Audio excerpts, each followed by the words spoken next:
Welcome to Tanima's day out. আজকে আমরা review করব আগারোর একটা মিনি চপার।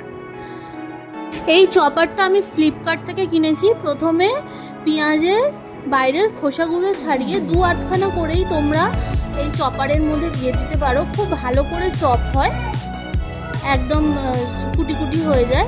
আমার চোখে খুব লাগে, সেই জন্য আমি এই চপারটা ব্যবহার করি। এর থেকেও একটা বড় সাইজ আছে, কিন্তু আমার ছোট সংসার, এই জন্য আমি ছোটটাই কিনেছি।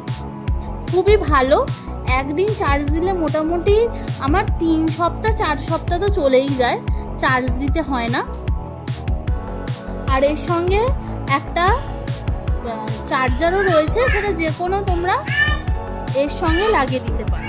সাউন্ডটা প্লিজ তোমরা ওমিট করো, আমার বাড়িতে ছোট বাচ্চা আছে। তোমাদের আমার ভিডিওটা ভালো লাগলে অবশ্যই লাইক, শেয়ার, সাবস্ক্রাইব করতে ভুলবে না। তোমরা একটা সাবস্ক্রাইব করলে আমি কিন্তু motivation pi. Thank you. Bye.